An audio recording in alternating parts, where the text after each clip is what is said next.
It was supposed to be the perfect evening. Our 10th wedding anniversary. For once, I left work early, something I rarely did, to make sure everything was just right. I'd cooked Jessica's favorite dinner, roasted salmon with lemon butter, and paired it with the wine we shared on our honeymoon in Napa. Candles flickered softly on the table, and the playlist from our wedding night played in the background. She wasn't home yet, but I figured she was caught in traffic or tied up at work. It wasn't a big deal. I could wait. An hour passed, then another. The candles burned down to stubs, and my text went unanswered. Finally, I called her. The phone rang twice before she picked up. "Hey," Jessica answered. Her voice rushed. "I'm stuck at work. Big project. I'll be home soon." I hesitated, sensing something off. "Are you okay? You sound distracted." "Just tired, Matt," she replied, brushing it off. "We'll talk when I get home." When she finally walked through the door, her reaction wasn't what I'd hoped for. Her gaze landed on the table, the effort I'd put in, and she blinked as though she'd forgotten the significance of the day. "Oh no, Matt," she said, dropping her bag onto the counter. "I completely forgot it was today." "It's okay," I lied, even though her words stung. "We can celebrate now." But she shook her head, a tired smile pulling at her lips. "I'm exhausted. Let's do something tomorrow, okay?" I swallowed my disappointment and nodded. Sure. That night, I sat on the couch, feeling let down. Still, I tried to salvage things, booking a table at our favorite restaurant for the next evening. It was a place filled with memories, somewhere I thought might bring us back to what we once were. The following night, the atmosphere at the restaurant felt perfect. Soft jazz played in the background, and the rich aroma of garlic and fresh bread filled the air. Jessica seemed more relaxed than she had in days, her smile softer as we sat across from each other at the cozy corner table. We placed our orders, and while we waited, she excused herself to the bathroom. I stayed behind, lost in thought, drumming my fingers on the table. The waiter came by, presenting the bottle of wine we'd ordered. "An excellent choice," he remarked. "Yeah," I replied, forcing a smile. "Tonight's a special occasion. We're celebrating our 10th wedding anniversary." "Well, technically it was yesterday, but my wife had to work late." His expression shifted slightly. It was subtle but unmistakable, a flicker of unease that caught my attention. His brows furrowed, as if he were deliberating whether or not to say something. "Is something wrong?" I asked, my tone sharper than intended. He hesitated, then leaned in slightly, lowering his voice. "I don't mean to intrude, but wasn't your wife here yesterday?" The words hit me like a punch to the gut. "What do you mean?" I asked, my voice tightening. "I'm pretty sure she was here," he said carefully, "with another man. They were sitting at that table by the window." He nodded toward a small table in the corner. "Are you sure it was her?" My throat felt dry, my heart pounding. "Yes," he said firmly. "She was here around 6 and left just after 7. I remember because they asked for the check quickly. 7. The time rattled in my head. Jessica had come home at 9. If she'd left the restaurant at 7, where had she been for those 2 hours? When Jessica returned to the table moments later, I forced myself to act normal.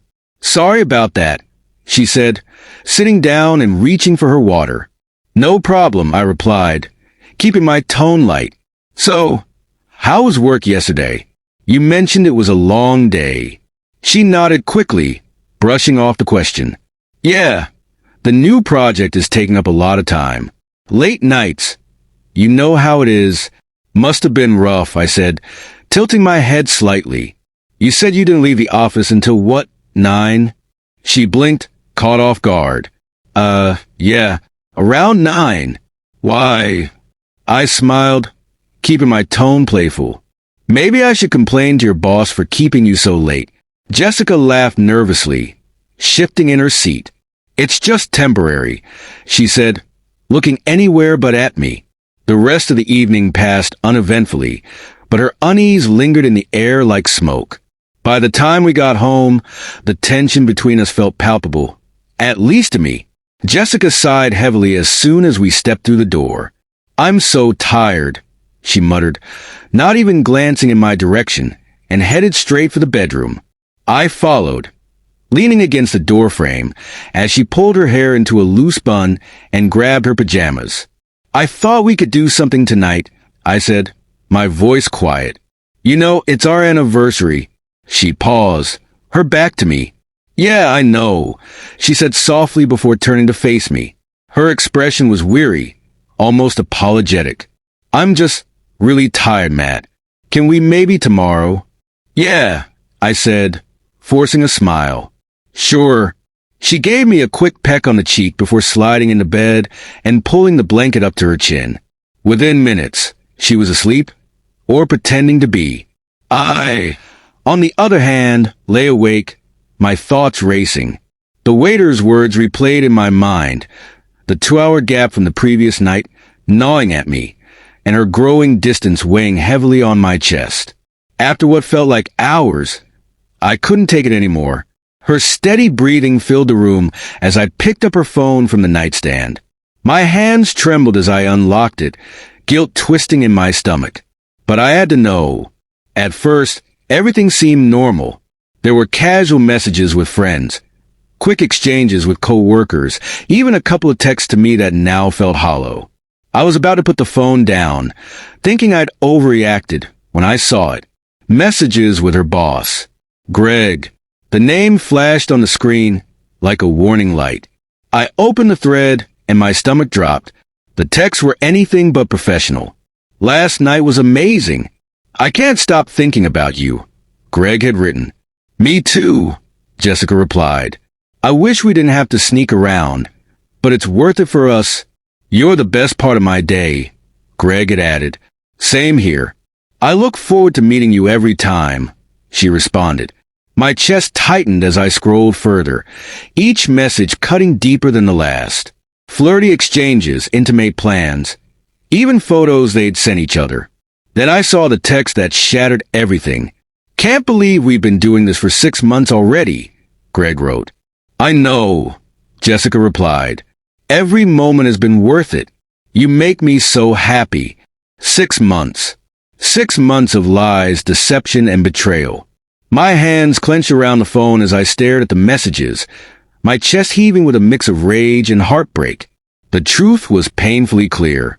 Jessica had been having an affair with her boss, right under my nose, for half a year. I couldn't believe it. I didn't want to believe it. But the truth was staring back at me in cold, unfiltered clarity, glowing from the screen of Jessica's phone. Sleep was impossible that night. I lay awake, tossing and turning, staring at the ceiling as my mind replayed those messages over and over again. The weight of her words, her affection for Greg, the intimacy that wasn't meant for me. It all crushed me, suffocating every thought. The lies unraveled in my mind like a thread pulled from a tapestry, leaving nothing but jagged, empty spaces behind. The next morning, Jessica moved through our home as though nothing had changed. She sipped her coffee, casually mentioning her plans for the day. "I'll be staying late at the office again today. Big project, you know how it is," she said with a smile that no longer seemed genuine. My stomach twisted. She still thought she could lie to me, that I'd buy her excuses like I had so many times before. But now I knew better. The truth was out there, hiding in the shadows of her fabricated stories, and I was going to find it. Determined, I followed her that evening. Parking my car discreetly outside her office, I waited for hours, watching as the lights in the building flickered and the sky darkened.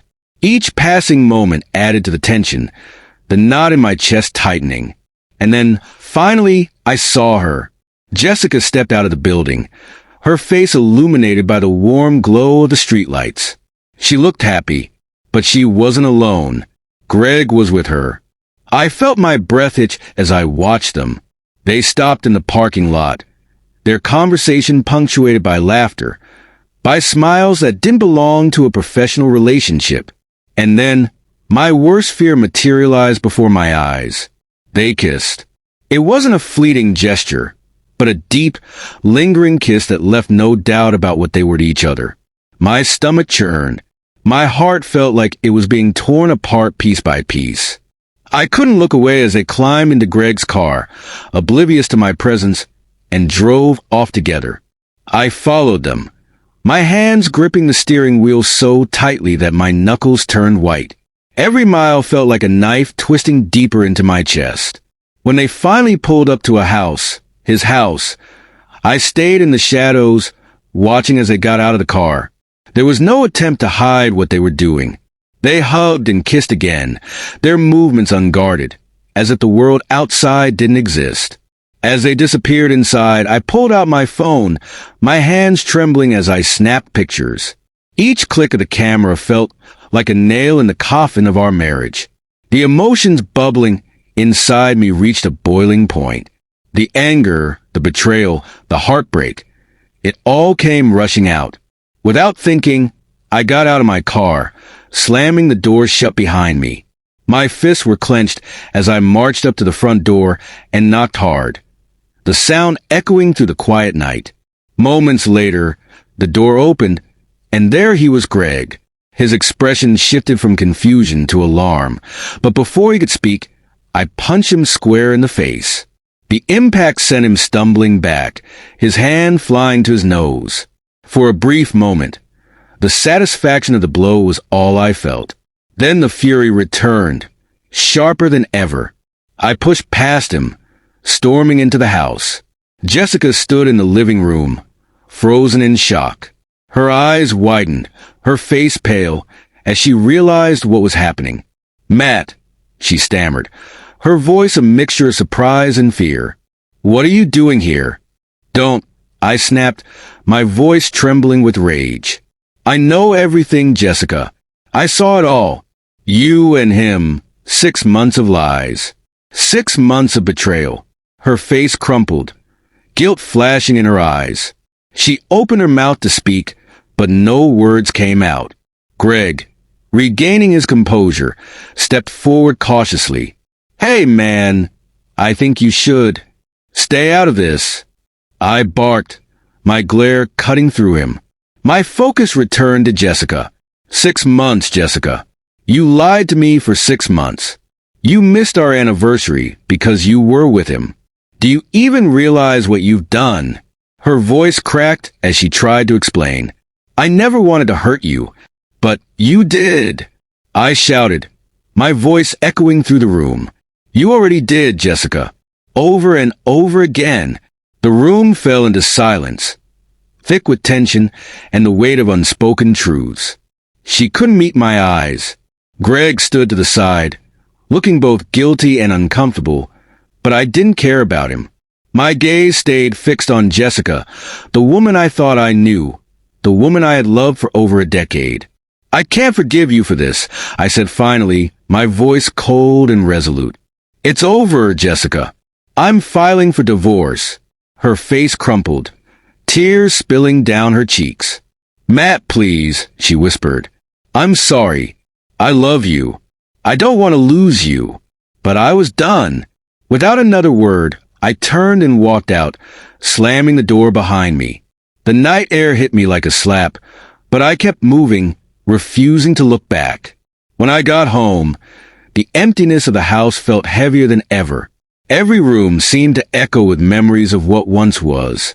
But I didn't let myself linger. I grabbed a suitcase and began packing clothes, toiletries, a few essentials. As I zipped it up, my eyes landed on our framed marriage certificate hanging on the wall. For a moment, I just stared at it, the symbol of a love that had been shattered beyond repair. Then, with a bitter laugh, I pulled it down, tore it in half, and let the pieces fall to the floor. I left the house without looking back. Driving to a hotel downtown with a sterile, impersonal room offered little comfort. But it was a start, a space where I could think, away from the weight of betrayal that had crushed me at home. The next morning, I sat in a lawyer's office, recounting everything I had uncovered. It felt surreal, like it was happening to someone else, but I was determined. This marriage was over, and I wouldn't let Jessica or Greg walk away unscathed. With my lawyer's help, I filed for divorce and initiated a lawsuit against Greg for interfering in my marriage. I wasn't just seeking justice. I wanted the truth to come out. The fallout was swift and brutal. Greg resigned from his position, unable to withstand the pressure of the scandal. Jessica became the target of whispers and judgment at work after I provided HR with the pictures I had taken. The affair became public knowledge, and the life she had built crumbled under the weight of her lies. Months passed. The divorce was finalized, and Jessica got the house, a decision that stung but didn't surprise me. I moved to a new city, into a modest apartment that symbolized a fresh start. Slowly, I rebuilt my life, meeting new people, finding new joys. The pain of betrayal didn't disappear overnight, but with time it dulled, fading into the background like a distant storm. One evening, Jessica sent me a message. "I've been thinking about us, Matt. I made a terrible mistake. You were the best husband I could have asked for, and I'm so sorry. I wish we could try again." I stared at the message, a swirl of emotions coursing through me, anger, pity, and a faint, fleeting satisfaction. But there was no going back. I deleted the message and blocked her number. Life moved forward, and so did I. Jessica became nothing more than a distant memory, a painful lesson etched into my past. For the first time in a long time, I felt free, ready to embrace the future on my own terms.